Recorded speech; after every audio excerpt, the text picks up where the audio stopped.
सोलापुरात विजेचा शॉक लागून मनपा कंत्राटी कर्मचाऱ्याचा दुर्दैवी मृत्यू। सोलापूर शहरातील जुळे सोलापूर भागातील एजी पाटील नगर येथे काम करत असताना विजेचा तीव्र शॉक लागून महानगरपालिकेच्या एका कंत्राटी कर्मचाऱ्याचा जागीच दुर्दैवी मृत्यू झाला।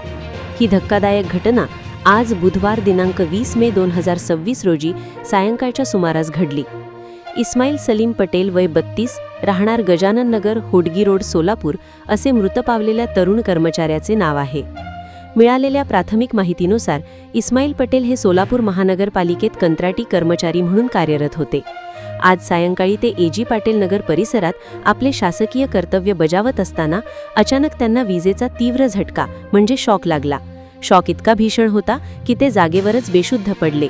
या घटनेनंतर परिसरातील नागरिक आणि सहकाऱ्यांनी तातडीने धाव घेत त्यांना सोलापूरच्या श्री छत्रपती शिवाजी महाराज सर्वोपचार रुग्णालय म्हणजे सिव्हिल हॉस्पिटलमध्ये दाखल केले।